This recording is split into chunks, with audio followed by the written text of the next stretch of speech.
Around the country, the economic fallout from the pandemic has been especially severe for women. Here in Boston, one response is a series of virtual events called Women Entrepreneurs Boston Week. It's organized by the Mayor's Offices of Economic Development and Women's Advancement. To tell us about the series is the Executive Director of the Office of Women's Advancement, Tania Del Rio. Thank you very much for being with us, Tanya. Hi, Chris. Thank you so much for having us. Tanya, I describe this as sort of a response to the pandemic, but you've been doing this series for a number of years, and I think this is about helping with the challenges for women, especially women entrepreneurs. So what got this to get going in the first place? Yeah, of course. We have been doing this program since 2014. And since that time, we have more than 6,000 women that have participated. So every time we do it, we understand that there's a demand for it. And there's a lot of excitement around women entrepreneurs because they want to create community amongst themselves, first and foremost, help each other, and also just find resources, right? So the city tries to make available those spaces where they can learn how to get funding, how to learn critical business skills that they might need, like marketing, etc. It's women-owned business are a huge sector of our economy. 33% of Boston's women businesses are women-owned, and they're generating a lot of revenue for the city, over $3 billion. And so we want to make sure that despite that, there's a level playing field for them, because different statistics from sources have shown that venture capital for women-owned businesses is not really available. 3% actually of venture capital investments are going to women-led businesses. So we think that this forum where they can tap into the resources that are available and find a community that cares about closing these disparities is a huge need. No, I have seen that figure. I was surprised at how small it was. And at the same time, how does that compare with the economic potential that women represent? I mean, how much of the innovation they account for is entrepreneurs? What do you see there? Yeah, I mean, we've seen that the return on the investment that you can have in a women-owned business is huge. So those venture dollars that I was talking about, when they go to women-owned businesses, their ROI is higher. So, if we are able to bring women up and have them access the same level of opportunity, it would be economically a very interesting, smart, important strategy for the city or for even investors. Well, one of the few silver linings of the pandemic maybe is that it has created some opportunities for innovation. And I think a lot of the innovation to be done would come from women. Is that being addressed in this series in some way?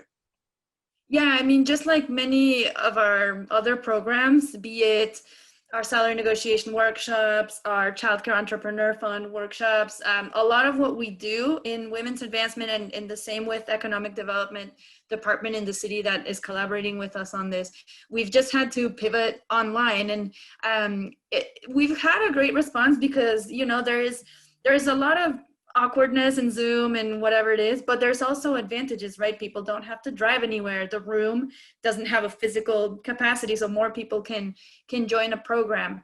And so we've done the same for WeBoss.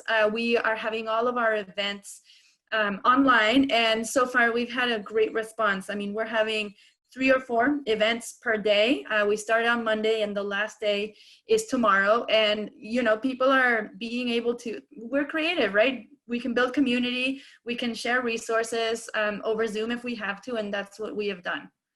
Well, you also have some partners working on this with the city, and I think there's one that's sort of an incubator of business innovation. Can you tell us about what they're doing as part of the series?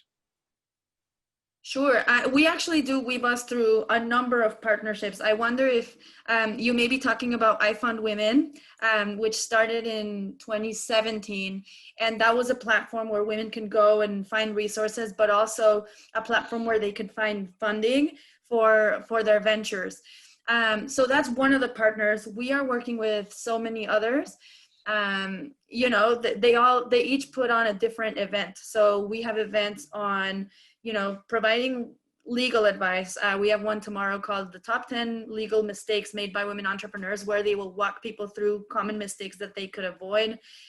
We have some programs that are more on the mental health side, because we recognize that the pandemic has been hitting women a lot harder than other groups. So we have one event tomorrow called Pivoting from Stress.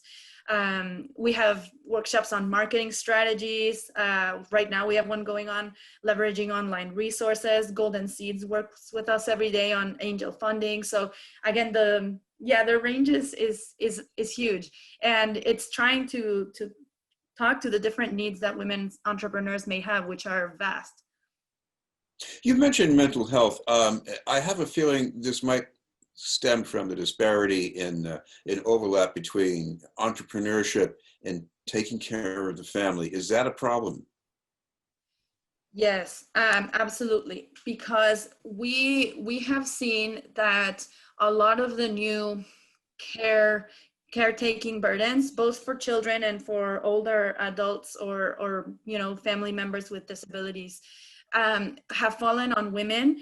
And especially with childcare programs closing for a while at the beginning of the pandemic, or schools as well, women are traditionally just carrying more of that care burden at home. And so we have seen labor participation for women slip, and we do fear that that's something that is going to be a longer term consequence of the pandemic. And so our department has been doing a lot of thinking about what we can do about that. We have been providing funding for childcare programs, which are staffed by almost predominantly women, but also they enable all of the families to, especially the ones that are dual income earners, to participate in the labor force. So we want to make sure that that sector survives, because if it doesn't, it's women who are going to be hit the hardest.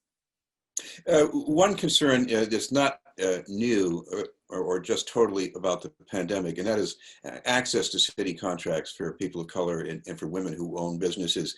How does that fit into this year's program, the series? Yeah, so you mean the procurement efforts for the city? Yes, yeah, helping more of these firms get some of the contracts. Yeah, the city, through the work of a colleague of mine, Selena Barrios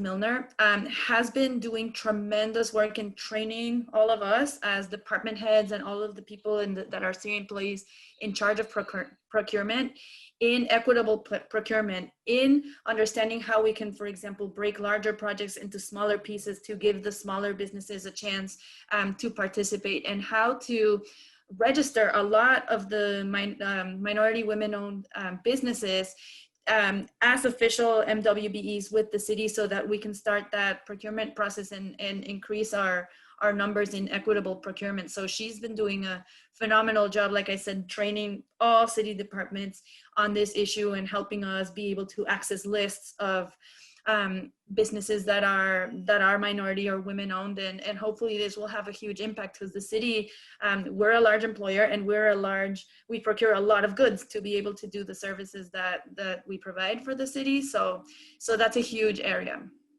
One thing I'm wondering about is there must be a number of women who've worked and maybe for a number of years.